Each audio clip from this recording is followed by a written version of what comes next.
What if I told you a revolution was happening right now? Not with weapons, but with bulldozers. It's all happening in Burkina Faso. And this isn't just about paving roads. We're talking about paving a new future for an entire continent. So let's get into it. Think about that for a second. Africa is waking up. That's a huge statement, right? It perfectly captures the ambition we're talking about here. This isn't some small, local project. No, this is being framed as a continental awakening.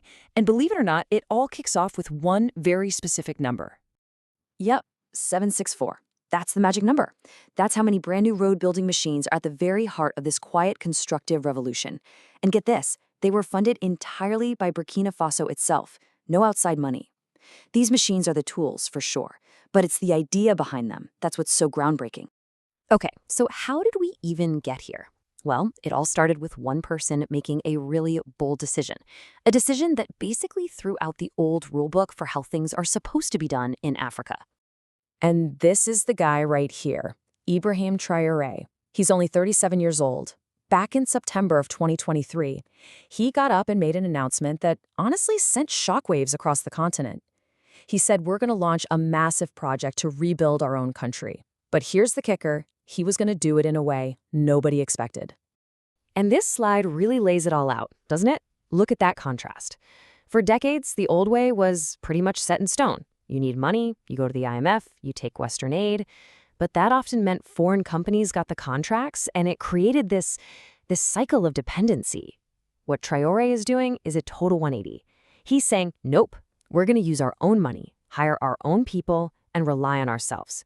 It's a fundamental shift from dependency to pride. We don't need anyone's help. We can build our own future. I mean, that says it all, right? It's not just a nice slogan. It's a powerful declaration of economic independence. He's essentially saying the country's destiny is back in its own hands. Okay, big words and bold declarations are one thing. But what does this revolution of machines actually look like for the average person in Burkina Faso? Let's dive into the on-the-ground impact. All right, get ready for this number. The goal here is to build between 3,000 and 5,000 kilometers of new roads every single year. That is just a staggering ambition. We're not talking about a few pet projects here. This is a massive, nationwide effort to literally connect the entire country. And you know, it's so much more than just pouring asphalt. Think about what a road actually does. It's a lifeline. Suddenly, remote villages aren't so remote anymore. Farmers can actually get their crops to market. Young people have new jobs, and they're even training locals to operate the machinery. It's about empowering whole regions that have been forgotten for way too long. And that's really the key takeaway here. The biggest change isn't the roads themselves, as incredible as they are. It's a change in mindset. The whole country is shifting from a psychology of asking for help to one of being a place of production, of development, of pride. So you've got these 764 machines humming away, and it turns out people are listening. And not just in Burkina Faso. The sound of this progress is starting to echo across the entire continent, and other nations are taking notice.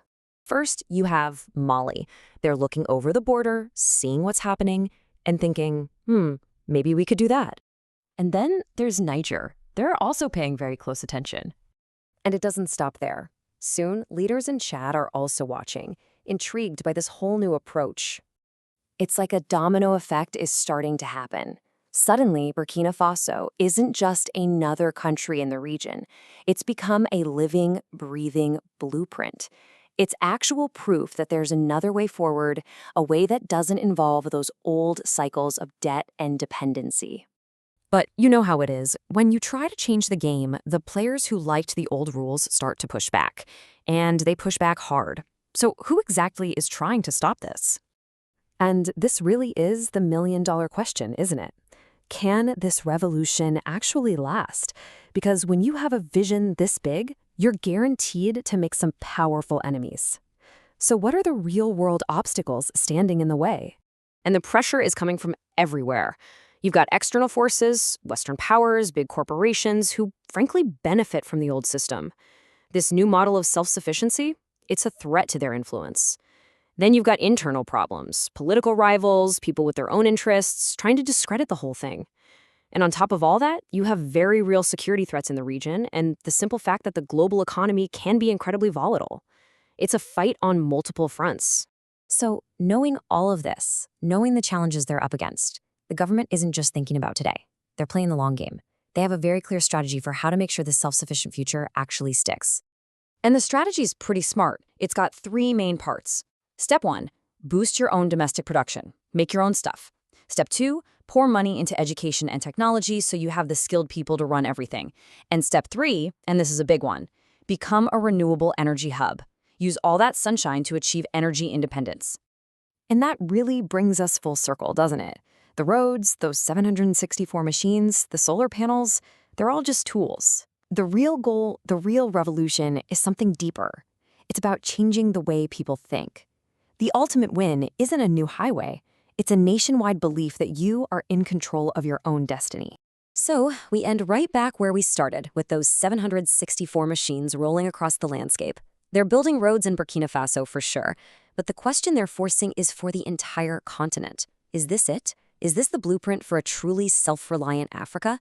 Could this be the model that finally unlocks the continent's unbelievable potential, but this time on its own terms? We'll have to wait and see, but the path is finally being paved by Africans for Africans.